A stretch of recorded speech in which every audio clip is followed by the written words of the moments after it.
ক্রমাগত বাংলার দিকে এগিয়ে আসছে নিম্নচাপ। আগামীকাল সোমবারের মধ্যেই বঙ্গোপসাগরের নিম্নচাপটি উপকূলবর্তী এলাকা দিয়ে বাংলাতে প্রবেশ করবে।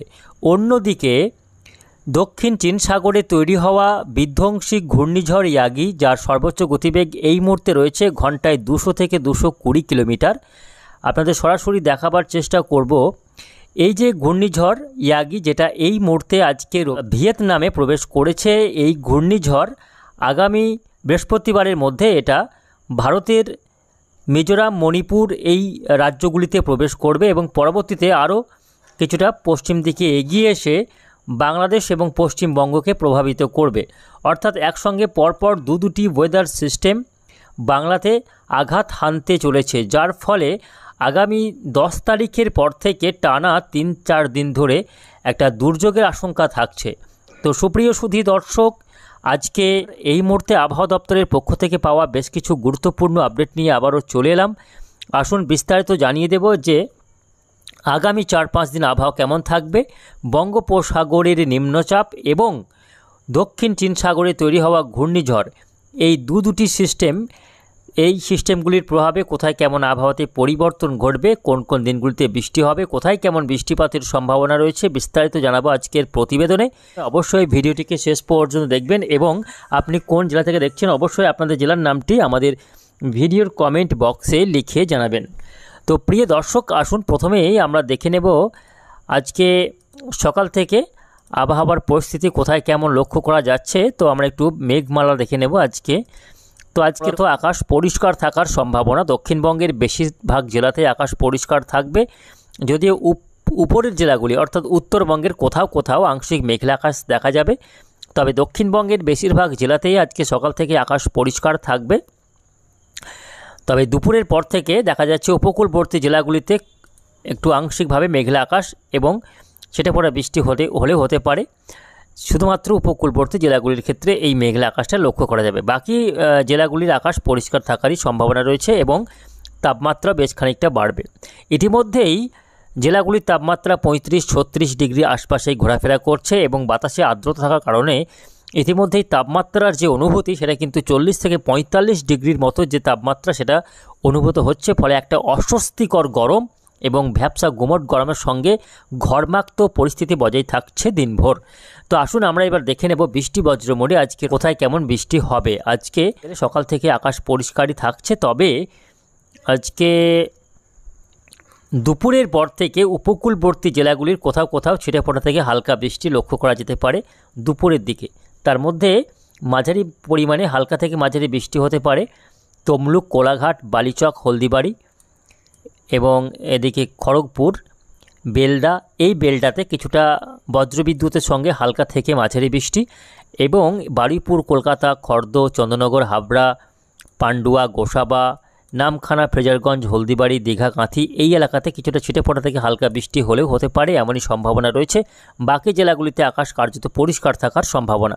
এদিকে বাংলাদেশের ক্ষেত্রে আজকে সাতক্ষীরা, খুলনা, শ্যামনগর, মঠবাড়িয়া, পিরোজপুর, যশোর এই এলাকাগুলির কোথাও কোথাও ছিটেফোঁটা বৃষ্টি লক্ষ্য করা যেতে পারে এবং চট্টগ্রাম বিভাগের উপকূলবর্তী জেলাগুলির বিভিন্ন এলাকাতে ছিটেফোঁটা বৃষ্টি লক্ষ্য করা যেতে পারে। এই রয়েছে আজকে বৃষ্টির একটা সম্ভাবনা। এবার একটু বঙ্গোপসাগরের দিকে লক্ষ্য করব। দেখুন, ইতিমধ্যেই বঙ্গোপসাগরে তৈরি হওয়া যে নিম্নচাপ সেটা ক্রমাগত শক্তি বৃদ্ধি করছে এবং ধীরে ধীরে উত্তর দিকে এগিয়ে আসছে। উত্তর দিকে এগিয়ে আসা মানে হচ্ছে বাংলার দিকে এগিয়ে আসা, উপকূলের দিকে এগিয়ে আসা। নিম্নচাপটি এই মুহূর্তে পশ্চিম এবং মধ্য পশ্চিম বঙ্গোপসাগরের একেবারে উড়িষ্যা লাগোয়া, উড়িষ্যার ভুবনেশ্বরের উপকূলবর্তী এলাকার গা ঘেঁষে অবস্থান করছে নিম্নচাপটি, যার ফলে আজকে উড়িষ্যার উপকূলবর্তী জেলাগুলিতে বৃষ্টি হবে এবং পশ্চিমবঙ্গের মেদিনীপুর জেলার উপকূলবর্তী এলাকাগুলিতে বৃষ্টিপাতের সম্ভাবনা রয়েছে এই নিম্নচাপের প্রভাবে। আগামী 24 থেকে 48 ঘন্টার মধ্যে এই নিম্নচাপটি একেবারে বাংলার উপকূলবর্তী এলাকাতে এসে উপস্থিত হবে এবং ধীরে ধীরে ভূভাগে প্রবেশ করবে। আমরা দেখাবো পুরোটাই কিভাবে কবে এই নিম্নচাপটি বাংলাতে ঢুকবে। দেখুন, রাত্রের দিকে এই নিম্নচাপটি দেখা যাচ্ছে সোমবার 9 তারিখ রাত্রি 1টা থেকে মঙ্গলবার ভোরের মধ্যে নিম্নচাপটি উড়িষ্যার জলেশ্বর এবং এদিকে সংলগ্ন পশ্চিমবঙ্গের দীঘা কাঁথিতে এই নিম্নচাপটি আঘাত হানতে পারে।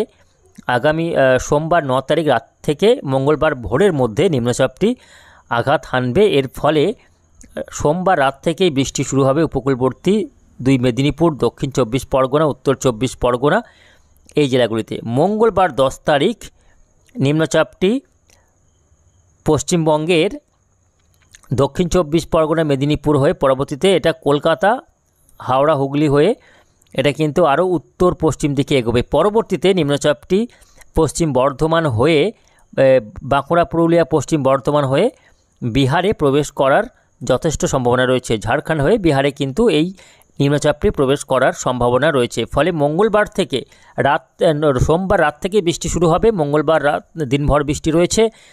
দক্ষিণবঙ্গের, গাঙ্গেয়বঙ্গের বেশিরভাগ জেলাতে বৃষ্টি হবে। কলকাতা, হাওড়া, হুগলি, উত্তর দক্ষিণ 24 পরগনা, মেদিনীপুর, ঝাড়গ্রাম, পশ্চিম বর্ধমান, বাঁকুড়া, পুরুলিয়া, বীরভূম এই জেলাগুলিতে কিন্তু যথেষ্ট প্রভাব থাকবে। তবে নদিয়া সহ উত্তর 24 পরগনা এবং এদিকে মুর্শিদাবাদ জেলাতে কিছুটা প্রভাব কম থাকার সম্ভাবনা এই নিম্নচাপের। তবে পশ্চিম দিকের জেলাগুলিতে যথেষ্ট প্রভাব পড়বে। এদিকে বাংলাদেশের খুলনা বিভাগে কিছুটা প্রভাব পড়তে পারে, যদিও বাংলাদেশে সরাসরি কোনো প্রভাব পড়ছে না এই নিম্নচাপের। তো বৃষ্টি দেখা যাচ্ছে সোমবার রয়েছে, মঙ্গলবার দিনভর বৃষ্টি হবে, বুধবারেও বৃষ্টি রয়েছে, বুধবারও বৃষ্টি হবে।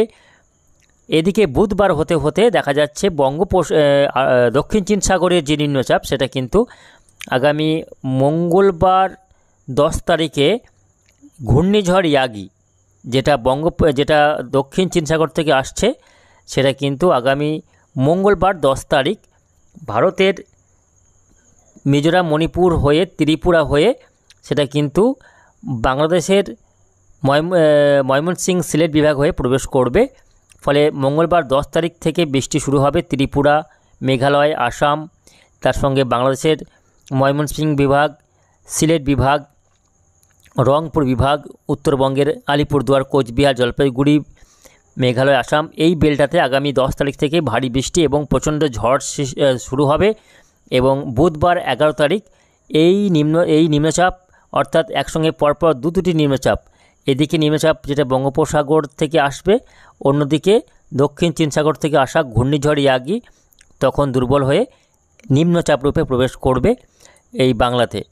ফলে আগামী বুধবার 11 তারিখ থেকে দুটি নিম্নচাপের প্রভাবে প্রচণ্ড বৃষ্টি শুরু হবে দুই বাংলাতেই, ঢাকা, বাংলাদেশ, এদিকে কলকাতার সহ পশ্চিমবঙ্গের বিস্তীর্ণ রাজ্য জুড়ে কিন্তু প্রচণ্ড বৃষ্টি শুরু হবে 10 তারিখের পর 11 তারিখ থেকে। 11 তারিখ, 12 তারিখ এবং 13 তারিখেও দেখা যাচ্ছে প্রচণ্ড বৃষ্টি। উত্তরবঙ্গের জেলাগুলিতে বেশি মাত্রার বৃষ্টি হবে, যেহেতু দক্ষিণ চীন সাগরে ইয়াগি ঘূর্ণিঝড় নিম্নচাপ রূপে প্রবেশ করবে উত্তরবঙ্গের জেলাগুলি দিয়ে, যার ফলে আগামী 13 তারিখ পর্যন্ত দেখা যাচ্ছে উত্তরবঙ্গের জেলাগুলিতেও দেখুন ভারী বৃষ্টি কিন্তু লক্ষ্য করা যাবে। আলিপুরদুয়ার, কোচবিহার, জলপাইগুড়ি, বাংলাদেশের রংপুর এবং সিলেট বিভাগ, মেঘালয়, আসামে ভারী বৃষ্টি লক্ষ্য করা যাবে। পরবর্তীতে দুটি নিম্নচাপ একসঙ্গে মিশ্রিত হয়ে একটা বৃহৎ আকারের সিস্টেম তৈরি করবে এবং সেটা ধীরে ধীরে মধ্য ভারত এবং কিছুটা উত্তর পশ্চিম ভারতের দিকে এগিয়ে যাবে। ফলে বিহার, ঝাড়খণ্ড এবং মধ্য ভারতের বিস্তীর্ণ এলাকা জুড়ে কিন্তু প্রচণ্ড বৃষ্টি লক্ষ্য করা যাবে। আগামী 13 তারিখ থেকে 12 তারিখ থেকে বৃষ্টিটা দেখা যাবে। তো প্রিয় দর্শক, বুঝতে পারছেন একাধিক নিম্নচাপ এবং ঘূর্ণিঝড় প্রভাব বিস্তার করবে বাংলার বিস্তীর্ণ এলাকা জুড়ে। ফলে মোটামুটি আগামী 10 থেকে শুরু করে 13-14 তারিখ পর্যন্ত কিন্তু কন্টিনিউ বৃষ্টি চলবে বাংলার বিভিন্ন জেলাতে, নিম্নচাপের বৃষ্টি লক্ষ্য করা যাবে। তো প্রিয় দর্শক, বুঝতে পারছেন আবহাওয়াতে বড়সড় পরিবর্তনের সম্ভাবনা রয়েছে আজ এবং আগামী 2-3 দিন। মোটামুটি 9 তারিখ পর্যন্ত আবহাওয়া পরিষ্কার থাকলেও তারপরে ধীরে ধীরে বৃষ্টির মাত্রা বাড়বে এবং বেশ কয়েকদিন টানা বৃষ্টি লক্ষ্য করা যাবে। তো প্রিয় দর্শক, সব মিলিয়ে এই রয়েছে আগামী কয়েকটা দিনের আবহাওয়ার পরিস্থিতি। পরবর্তীতে আবহাওয়ায় বড়সড় কোনো পরিবর্তন ঘটলে অবশ্যই আপনাদের জানিয়ে দেবো। তার জন্য আমাদের চ্যানেলটিকে সাবস্ক্রাইব করে রাখুন। ধন্যবাদ।